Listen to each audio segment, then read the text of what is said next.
Good evening. If you are watching me on Tuesday, November 2nd, you are watching me live.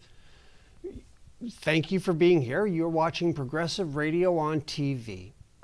Well, it is November 2nd, 2021, and boy, the last year sure has been crazy. I've been really reflecting of late about the change in the political atmosphere over the last 1 year, because 1 year ago we elected Joe Biden as our president, and we did it with the most votes ever elected in the popular vote. He was confirmed as our president. And in the last year, we have just seen this concerted effort of just continuing to push the big lie, of continuing to push falsehoods, continuing to push the false idea that of our election integrity being at risk.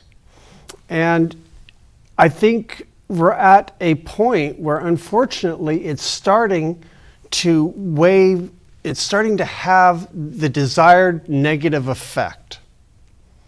See, I think this is all a conscious decision by not only the Republicans and the Trumper Republicans to be able to continue promoting themselves as an alternate to Biden by making sure that doing what they did to Obama to Biden, making sure that his presidency doesn't get things done. Although it's a different situation here, because we do have the small majorities, the slight majorities here, and we have legislative leaders in Pelosi and Schumer who are actually going to get this passed. You mark my words, and we'll talk more about that.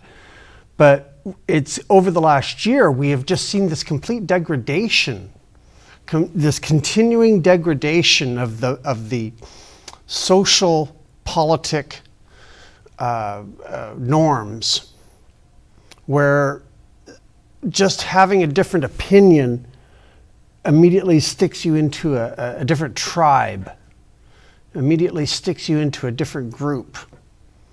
And we have completely lost our way in the sense of following that common umbrella of being Americans.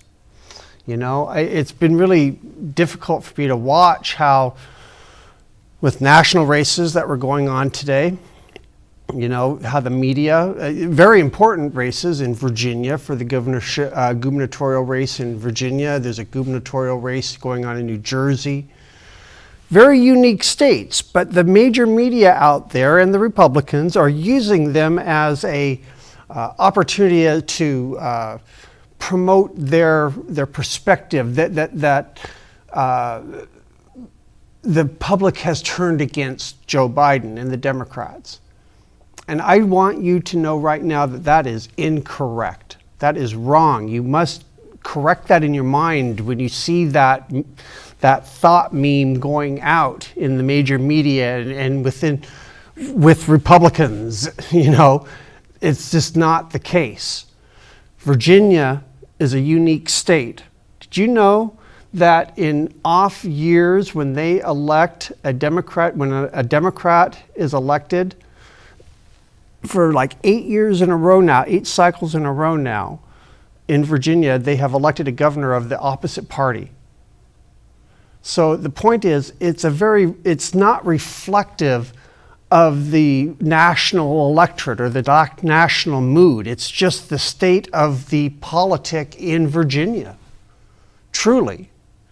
Now, so you're going to hear that the challenge was for the Democrat because he tried to make it an election about Trump, comparing his opponent to Trump.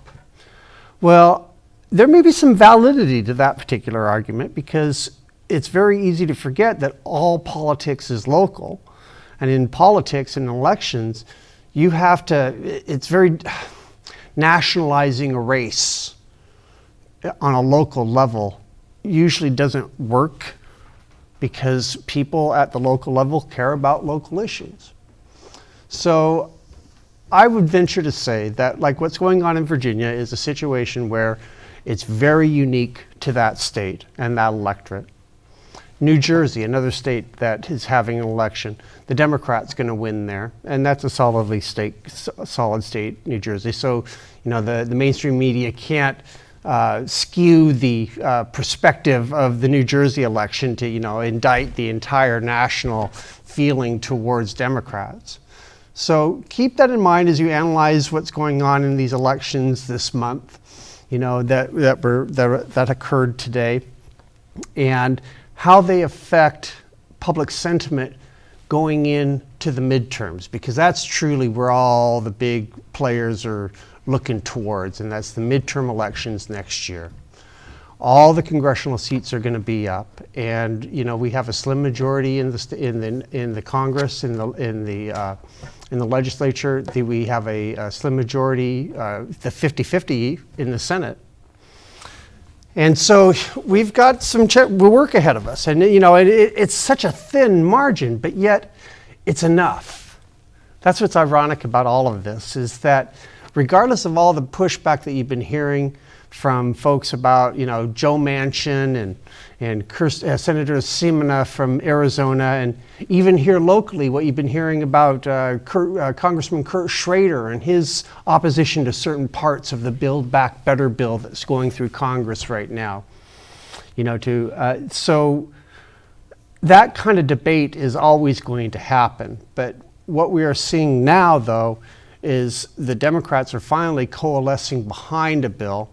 And I venture to say that we're going to have that bill voted on and be enacted within the next 2 weeks. Now, putting together making the sausage, if you will, of any kind of political legislature, it just takes time, folks. And, the major media, once again, they're trying to gin up the discord between the members of the groups within the Democratic Party. But, they're not promoting the fact or talking about the fact that every single Republican in the Congress has been voting against this. In lockstep, opposing things that would be making social investments into our country, helping our infrastructure, not only our social infrastructure, but our actual physical infrastructure, helping on let me give you an example of that. Just today, they reached a deal on a measure aimed on lowering the cost of prescription drugs, and that one is a huge one, and that has been an ongoing challenge for many people, working families for decades. The cost of prescription drugs, and these drug measures are going to be included in the social spending package the Dems have been working on for months. I mean, these are issues that are going to be fundamentally changing our lives. So, if the sausage making takes a little longer than you want, I think that we need to give them credit for making sure that it will happen. Be patient, folks. It's going to happen, and it's going to be exciting, and it's going to give us the issues as Democrats to be able to run in the midterms. And tying it back into that, the midterms are going to be all important because, the Republicans, they see their path to winning in the midterms. And that is to make sure that people don't understand the benefits of what the Democrats are doing with their programs, with the Build Back Better bill, and how they have been dealing with the pandemic. So it's not all about Trump. It's about those local issues.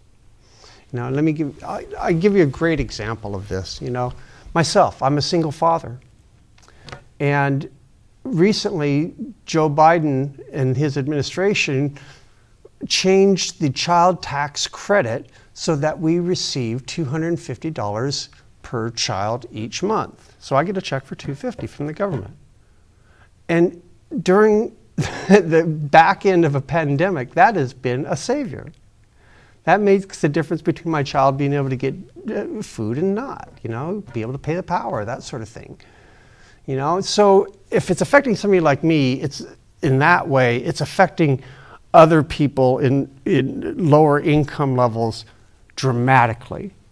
And that's what's happening here, is that that's the fear of the Republicans. God forbid that the voters are going to be appreciative of how they are building our country back better, in direct opposition to the 4 years of degradation that we had to go through with the Trump administration, of our national status, of our international status, of our integrity. And so here all of a sudden we have somebody in there that's trying to right these wrongs. And,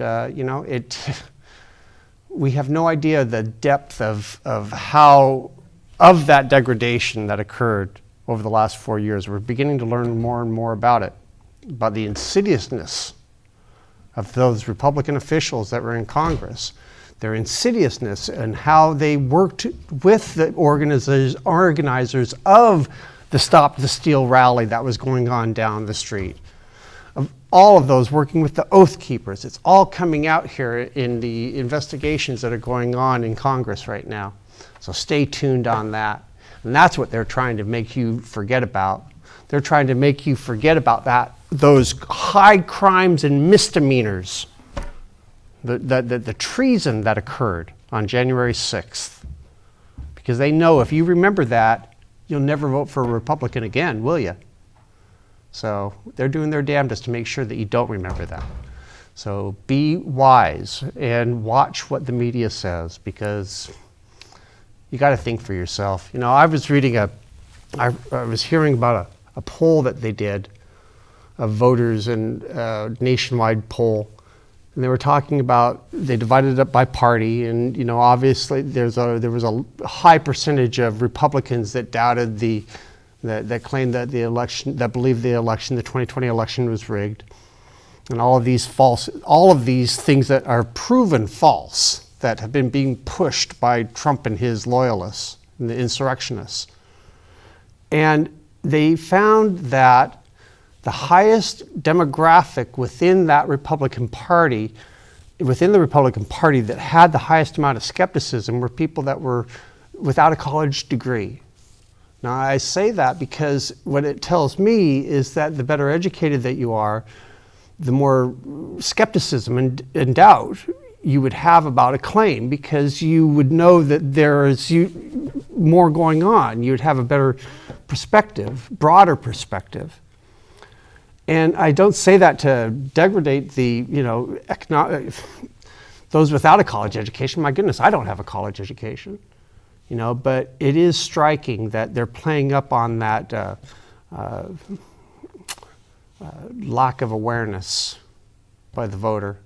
And once again, to try to make sure that you do not remember what happened on January 6th, and you don't remember what happened from 2016 to 2020.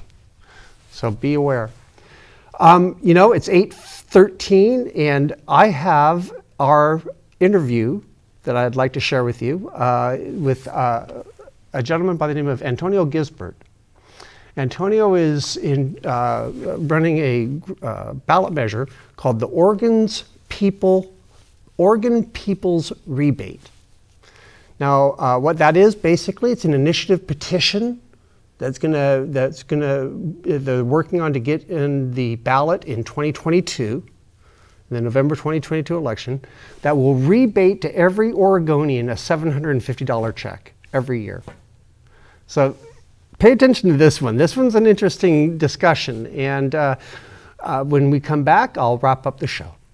So thank you very much for watching.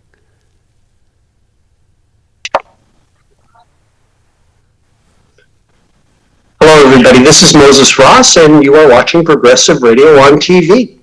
And I am pleased to have as my guest tonight Mr. Antonio Gisbert. And I hope I didn't butcher your last name, but Gisbert. And Antonio, I've asked Antonio to come here because he is leading an effort to get onto the 2022 ballot, a ballot measure that will affect all Oregonians. It's a very dramatic ballot measure. And fundamentally, it will give $750 a year to each and every Oregonian. Very simple premise. And so I want to thank you, Antonio, for being here tonight. Thank you, Moses. I'm super excited to be here, and hello to your audience. So we are here to talk about the Oregon People's Rebate. It's a ballot initiative that we are seeking to qualify for the 2022 November election. We are early. We're already collecting signatures. We is a group of it's a group of normal, everyday people. None of us is famous, and none of us are professional politicians. We are also nonpartisan, which is really important. And we are trying to get because we're trying to get our signatures from across Oregon, right? Everybody's going to benefit from the Oregon People's Rebate.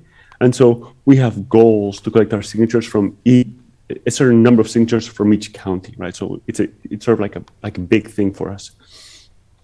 So that's the process. And so what is the Oregon People's Rebate? Like you said, we think it's a pretty straightforward initiative. It's only 4 pages long, and it basically does 2 things. Currently in Oregon, big Wall Street corporations like Comcast pay barely any taxes at all, right? In fact, their minimum tax rate is less than 1/8 of 1%. What the Oregon People's Rebate does is that it proposes to increase that minimum corporate tax rate after $25 million of Oregon revenue from very little, less than 1/8 of 1%, to 3%. For comparison, you and I, as human beings, our taxes in Oregon are between 5 and 9.9%.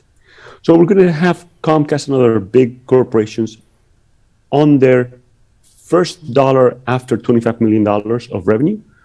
We're going to have them start to pay at least 3% in taxes. And that money is going to get pulled by the Department of Revenue as they pull all tax revenue. And then it's going to get rebated equal share to every Oregonian. The only requirement for eligibility is for someone to have spent at least 200 days in the state the previous year. So we really think that is about as universal as you can possibly imagine, right? It covers everybody regardless of age, income, or status. If you're a human being and you spent 200 days in the state of Oregon the prior year, you are eligible to receive the rebate.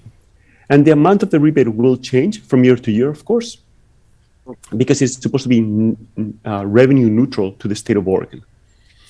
So we estimate that it's going to be about $750 per person. So a family of 4 would get $3,000, tax-free, by the way. Wow. But the number will change a little bit. And if folks are familiar with the Alaska Permanent Fund Dividend, we took some inspiration from that program in designing the Oregon People's Rebate. It's a little different, and some of the differences are like more policy issues that we think are important. But by and large, it's going to feel the same way to Oregonians as the Alaska Permanent Fund Dividend feels to Alaskan. Another way to think about it is that it's a kicker that's every year where everybody gets the same amount of money, unlike the kicker now, which is regressive. You know, it's interesting.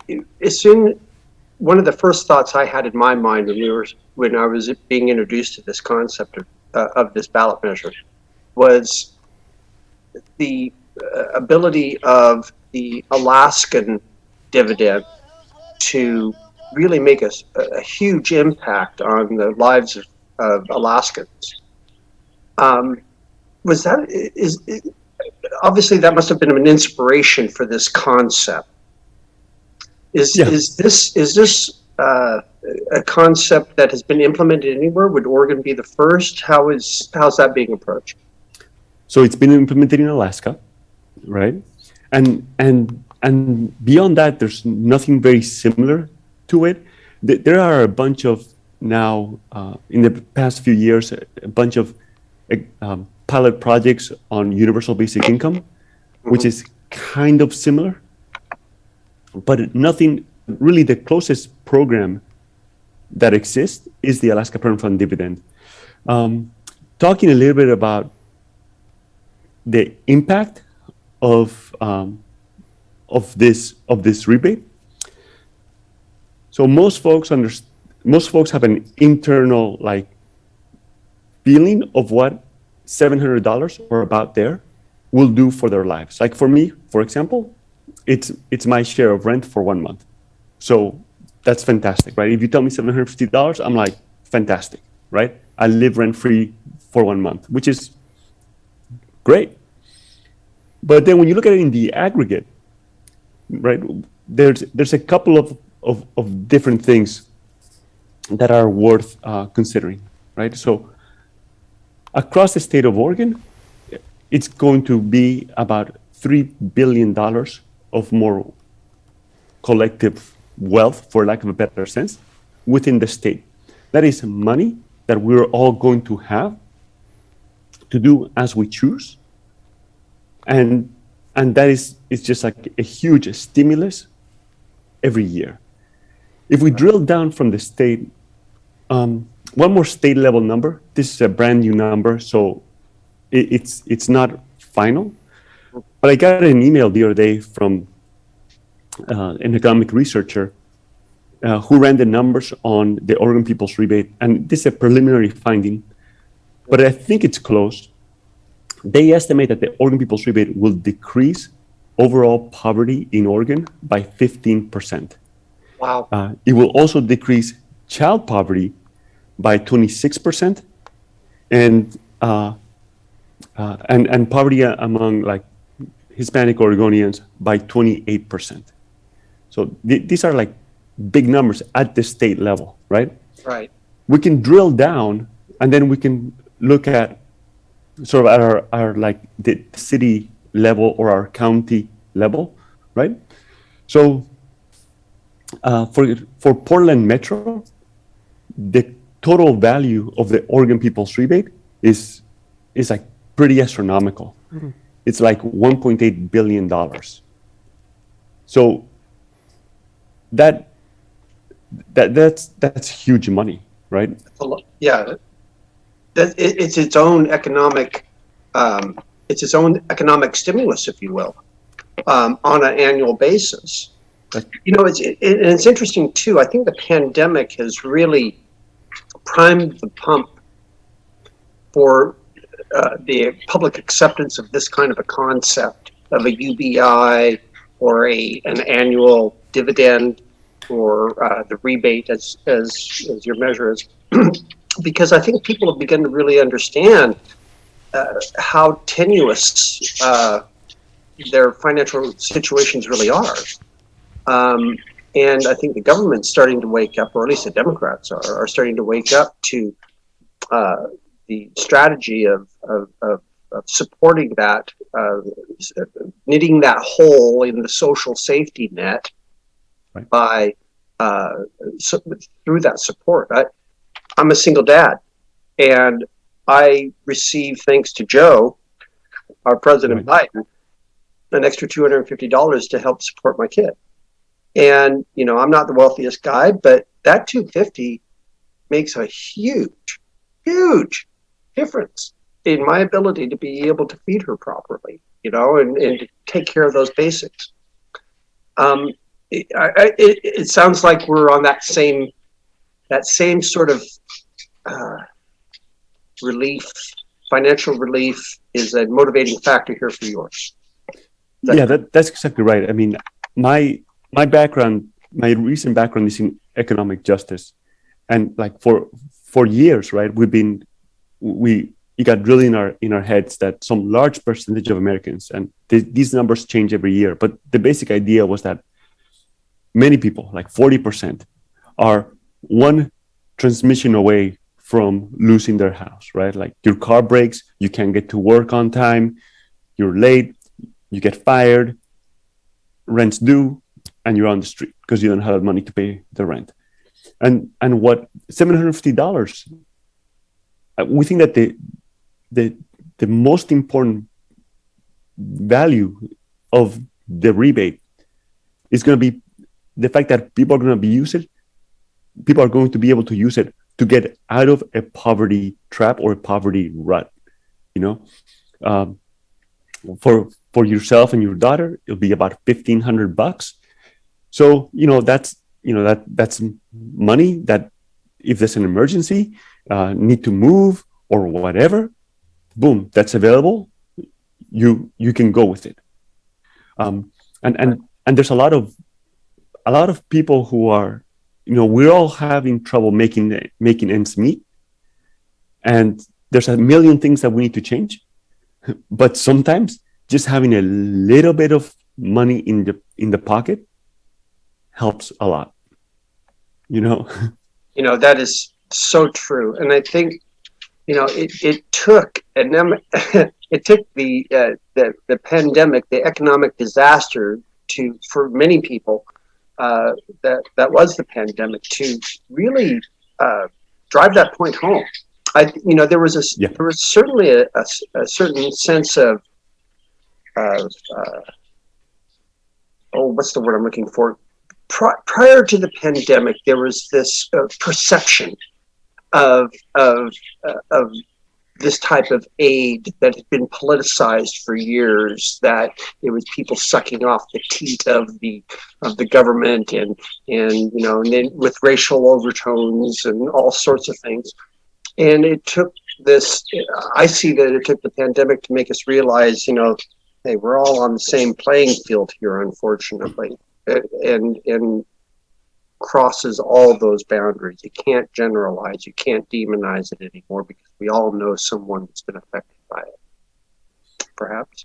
Yeah, I think you're absolutely right. I mean, we cannot discount that the intersectionality of poverty, or like income insecurity, and like, race and gender, and I mean, it's a super complicated thing, but you're right. I mean, when rent is due, and it, very other things that matter. Yeah. And it's so true. And how have you found the political environment for this concept? Yeah, thank you. That's a great question. So, we think that our audience are the people of Oregon, right? So the word people is in the middle of our title, and we really are like people-centered, right? So we spend the vast majority of our time talking to Oregonians about signing the petition and helping circulate among their friends and family. And the amazing thing is, like, I cherish the conversations when we find somebody at the farmer's market, and we say, "Hey, are you an Oregon voter?" It's like, "Yeah, sure." It's like, "All right, we're doing this thing to increase the minimum taxes for big corporations like Comcast, and then we're going to rebate everybody in your family, yourself and everybody in your family, about $750 every year. How's that sound to you?"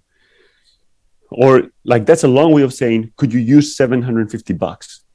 And when you ask that question, I mean, I won't say everybody, but maybe like 98% of Oregonians have an immediate response to the question, could you use $750? Oftentimes it's not even verbal. It's just like the facial expression, like, and then it's a beautiful conversation that leads to like the economic pressures that we're under, even though we are trying super hard to get ahead, right? But it's ever harder to get ahead. The fact that we are nonpartisan is really important, and it's really important, period. I mean, that's just, we value that. But and the funny thing is that the reception that we get in predominantly politically conservative areas is not that different than the reception we get in more politically liberal or progressive areas. And so a few months ago, or a few weeks ago, I forget, I was at the state fair in Salem. Family walks by, and it's mom and dad and 4 kids pushing a stroller to try to get into the fair, right? So the kids are seeing all these balloons and all these like things, it's tricky to engage those parents in that conversation, because they want to go, right? But nonetheless, you try. And wouldn't you know, the dad was not interested in talking politics at all. That's okay. But when I engaged the mom figure, and I mentioned, look, for the six of you, that's like $4,500 a year, tax free. Like, it was really easy. Reached over, grabbed the clipboard, and signed, right? Because it doesn't matter. It doesn't matter who you are. At the end of the day, we all have to pay bills. When I got the clipboard back, I noticed that they were from Burns, and so, maybe we did find this super lefty family from Burns just by happy chance. But I'm willing to bet that those folks are just normal folks like you and I. They cashed the stimulus check that Trump sent them, just like they cashed the stimulus check that Biden sent them. Because people have their political beliefs, but they're also, I don't want this to sound bad, but people are also not stupid, right? I mean, it's like we face these economic pressures. It's always harder to keep up, and money helps. Oh, absolutely. It's interesting the money issues definitely transcend politics, when it comes to everyone. And it's interesting how that recognition of that trend of it transcending, that recognition of it by the political parties to try to leverage it to their advantage is quite intriguing too. That's next level stuff. But what it boils down to, though, is the commonality of the need. Yep. And I've always felt that politics is all about values, the shared values that people have. That's why I align as a Democrat, because Democrats, that their values align with mine. If someone's a Republican, that their values align that way. But there are these common themes, these common threads of our humanity, and I find that I'm feeling like your measure is one of those common threads. That fundamental need, and so it transcends the party politics. Yeah, thank you. And that is why we think it's particularly well suited to be a ballot initiative, a nonpartisan ballot initiative. So, right, because how many? Let's talk about that real quick in the process for you to get on the ballot. And in our last, it looks like we've got about 5 to 7 minutes left. Perfect. What do you have to do to get it on the ballot in 2022? Tell us about that process and how's it going? Thank you. It's going great. We have to get only 112,020 good signatures by July 8, 2022.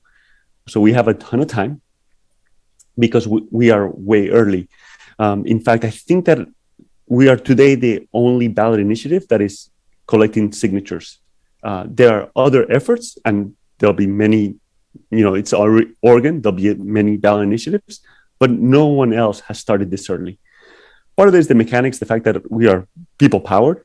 And so you can either have time or money. And so as people, we have more time than money, and we're working through that. But anyway, so we need 112,000 signatures. It's going to be more than that, right? Because some of them are going to be errors, whatever. We have our specific goals for each county. So we have people sort of all over the place. But what we're also doing now, it's getting a little bit colder, and also like COVID is a huge deal, right? So what we're doing is that we have this like by mail program that if people go to our webpage, they can give us their address, and then we mail them a signature sheet with everything they need inside and a postage paid return envelope. So it's a super easy way for people to get that at home, and then ask the people in their household, or even if it's just them, just you. If it's just you, that's fine. One signature is one signature. But it's a really nice way to get folks who are in your pandemic bubble or who you see regularly to sign and then mail it back. It's sort of like it's a activism you can do from home that actually does something. Hey, I'll run with that concept because you're right. I mean, a lot of folks that are watching the show that are just in our circumstances, our common circumstances here, they're maybe a little hesitant to go out there and be approached by a signature gatherer. And Yeah.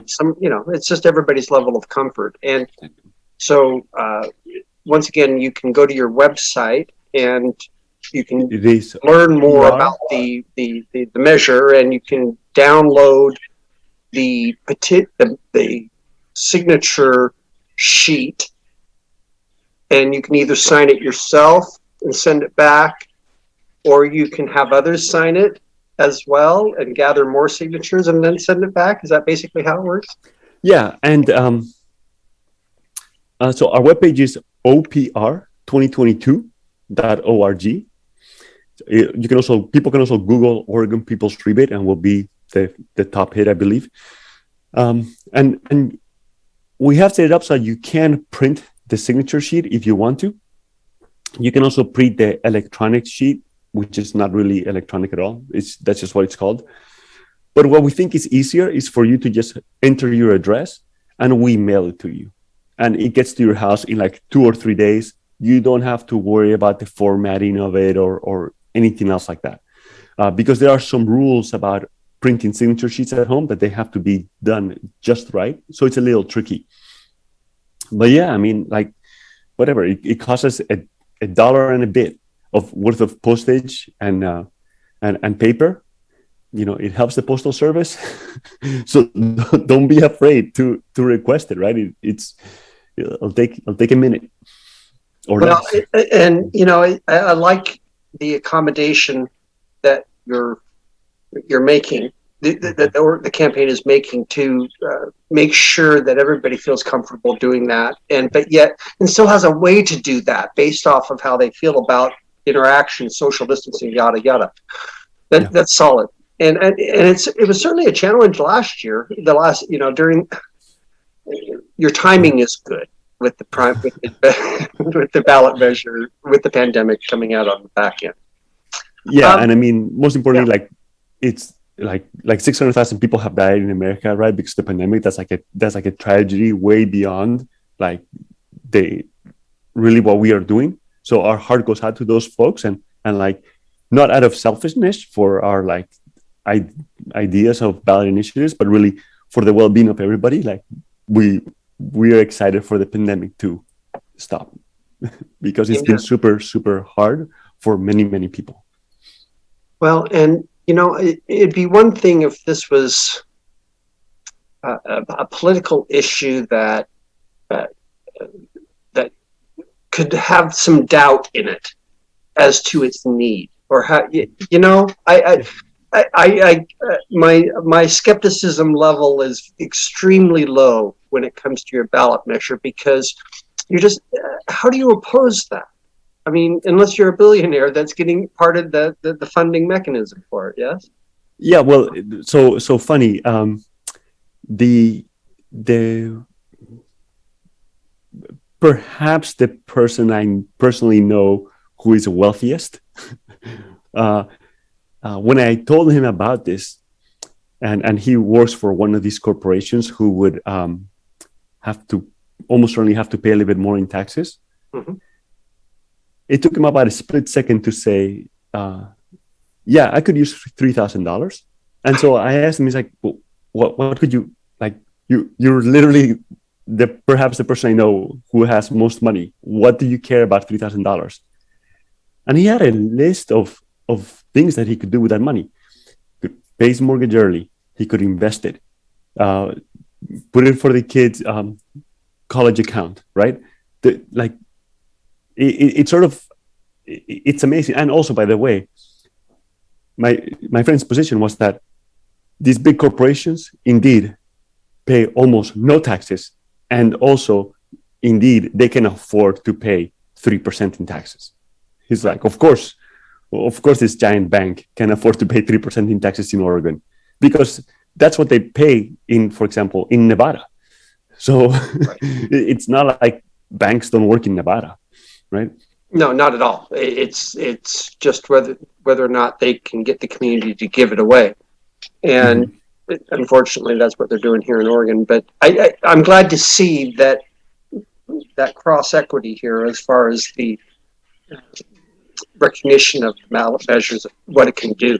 You know, And I do want to say, sorry, Moses, that the big corporations will oppose this, just like they opposed Measure 97 back in 2016, and some of your audience will remember that.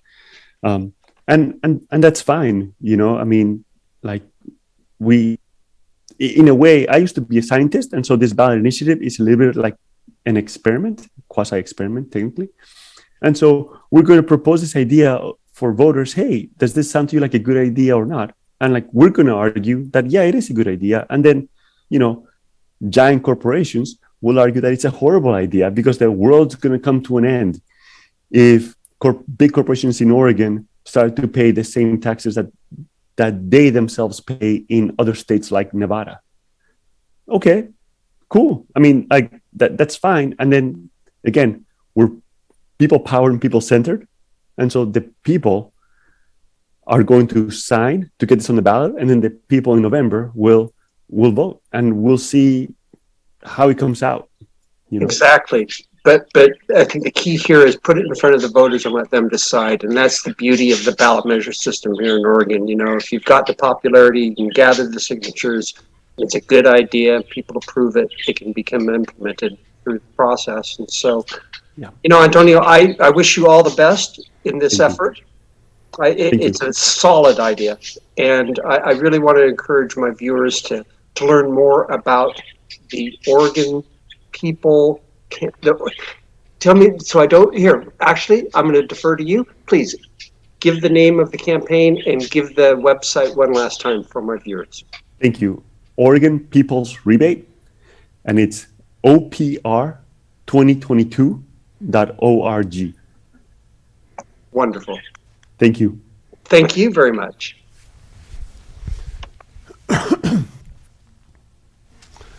Well, that was a wonderful interview there with Antonio, and his passion about this ballot measure really starts to come through in his interview, and it's justified. It's a justified passion because it's like I mentioned in the interview. You know, the ballot measure process here in Oregon is one where if you have a good idea and you can get the public support behind it, and you can get it on the ballot, and you can get a vote on it. I mean, here recently we were able to get campaign finance reform kick-started because we were able to have a vote, last year, to whether or not it was constitutional to be able to have the limits or not. And the voters said, yes, absolutely, change the Constitution to allow it. You know, so ballot measures, to me, at least this process of gathering the signatures to get them onto the ballot, it's a beautiful public focused way to get a vote, a statewide vote on an issue. And so I encourage you, you know, check him out, go to his website, check out the concept of it. And I was just very intrigued with it. I mean, it's kind of difficult to say no to the concept, especially, you know, what intrigued me about it was how similar the kicker is. It's like a good version of the Oregon kicker program. You know, the kicker program is one that we've had for many years where we have to rebate a certain amount beyond the budget estimates back to people. Well, it sounds great, but it ends up equating to about $30 per person each time they do that. And so it just seems like almost a waste of time. And it doesn't really have the economic stimulus, the economic impact that it was meant to have, I think, you know, because that's why you would reinvest money back into the people like that.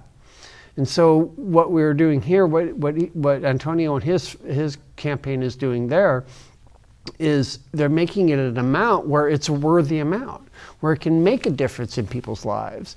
And I love the example of the family, the rural family coming up to him and having questions about it, and the mother realizing that with her family of 6, that would be an additional tax-free $3,600 a year for them.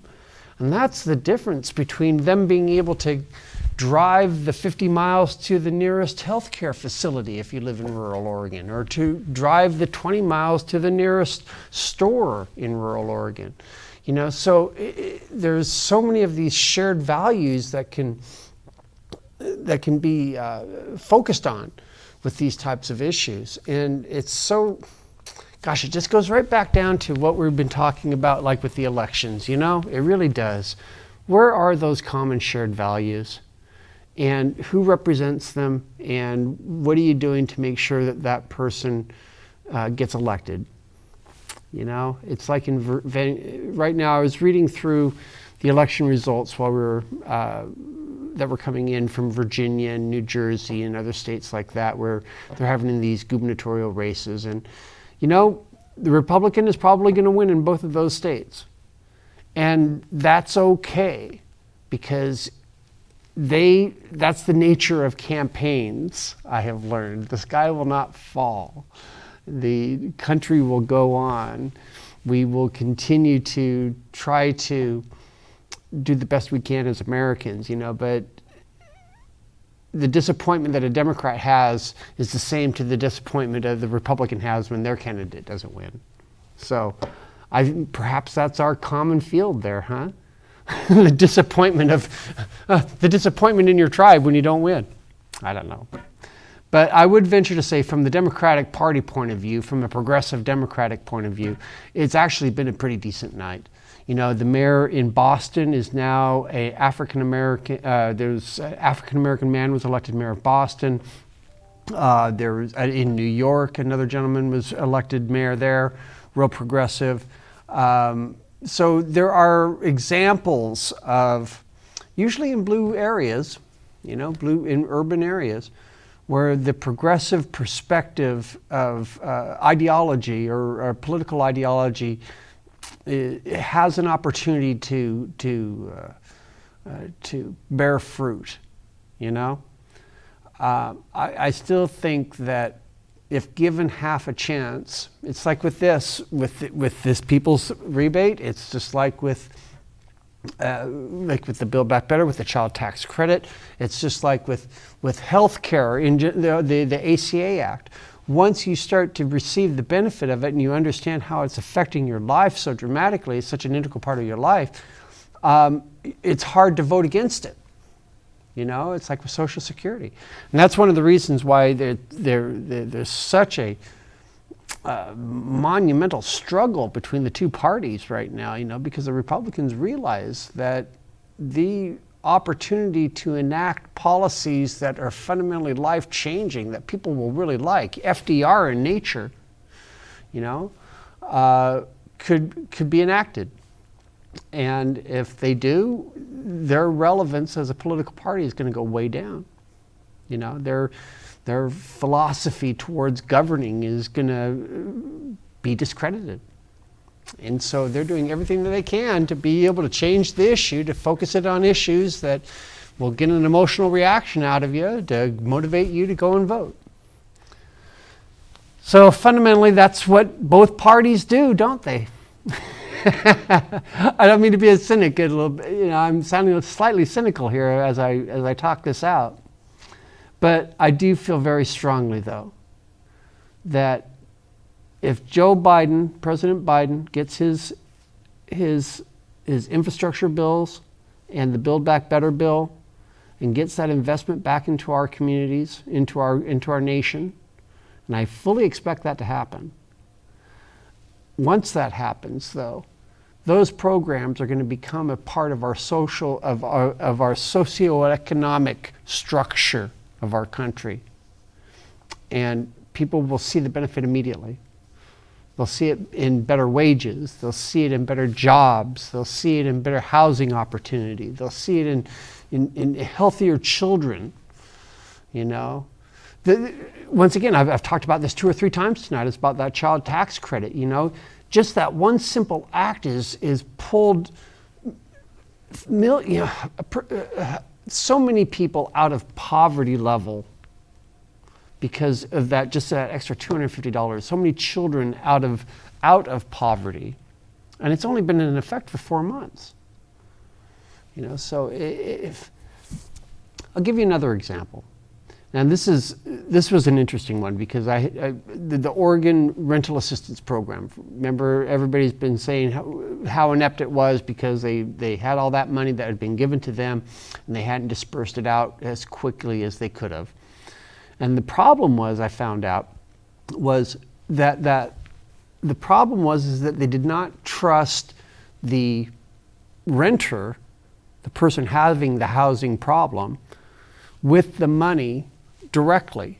They involved the landlords in the verification process. And by doing that, it added another layer, a level of interest, of their self-interest to it. So many landlords, if they had people that were applying for that and they were going to be paying for their back rent with that money, the landlords would not accept the money. They didn't want to participate and get that money back because they wanted those people to be able to leave. They wanted them to leave and have an excuse for them to be kicked out. But when it did happen, it finally, what they should have done is had enough faith in the people to just give them the money and be able to let them use the money as they needed to, be it to pay off the rent or to pay off their bills during that pandemic, or to be able to help them out during that time. But they put that extra layer in there. And so the challenge is that there wasn't that trust in the people to be able to get that money out and spend it wisely. And I think that what it ties into what's going on here with this Oregon People's Rebate. If you give them the money, they will use it correctly, and they will use it within their local economy, and they'll help stimulate that economy, and then all boats will start to rise. So that's my overall point here. And once that starts to happen, and then we come into the midterms, and the Democratic Party electeds have something to point to that they have been able to do to help our country, they'll get reelected. Or more of them will be elected. That's the goal. That's the strategy, the 10,000-foot strategy. Who knows what's going to happen on a local basis? That's the fun part of it. It's like here in Oregon right now. We have a new congressional district. We have 6 of them now. Many of my viewers are going to be affected by that because of the way that they have changed the lines. Many people out here have been represented by Kurt Schrader in the 5th district for 10 years. But now they've changed the lines, and so this new district, District 6, maybe you might be a part of that. And they don't have an existing congressperson, so there's going to be a brand new election for that. And then Kurt Schrader, he's being primaried by progressive wing of the Democratic Party. Jamie Skinner, McLeod Skinner, is running again. And she's got the endorsement of people like Milwaukee Mayor Mark Gamba, who ran against Kurt Schrader 2 years ago. So there's going to be some competition. And it's going to be a good internal discussion between Democrats to how they want this to govern. Do they want a more moderate Democrat that Schrader has been? Certainly, he's a real centrist Democrat because of the nature of his district, Clackamas County is not blue. His district is not blue. It's red-blue. It's purple.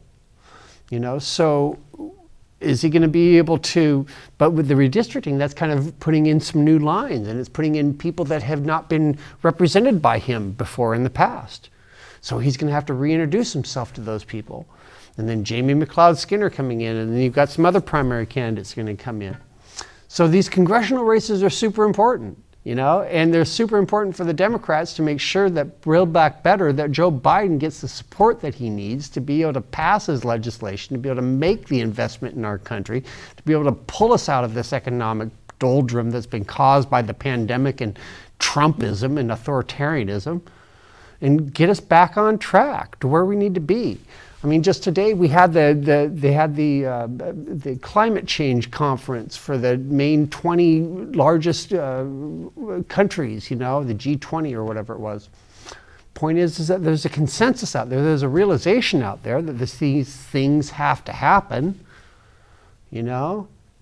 it just blows me away that somebody like a Joe Manchin, a Senator Joe Manchin, can be an obstacle to getting it done. One person can be an obstacle to getting good legislation passed. You know, but eventually, mark my words, eventually he will come around though, because ultimately he is a Democrat. So is Kyrsten Sinema, Senator Sinema from Arizona. I understand that she's finally has come around. You know, she wanted to position herself for X or Y, for promotion or self-promotion or for whatever her motivation was. She was being obstinate with the legislation, but now she's finally starting to come behind it. So we'll see how this goes. And, you know, it just leads to 2022 being an amazing political year. It's going to be a fun political year, and I hope that you pay attention to it. Make sure that you learn some more about all these issues that are coming up. Clackamas County and Multnomah County has got some great elections coming up here in the next 6 to 8 months, you know, in May, because of redistricting. Some good people have gotten into the race. I'm going to try to interview as many of them as I can on the show, some of the good ones. Like next, I have on my eye the woman that's Libra Ford, who is running for Clackamas County Commissioner out here. If I remember correctly, she's running against Paul Savas. So I'd love to get her on the show and talking. There's a couple other really good candidates. Charles Gallia is running for to replace Representative Mark Meek, who is running for the state Senate out here.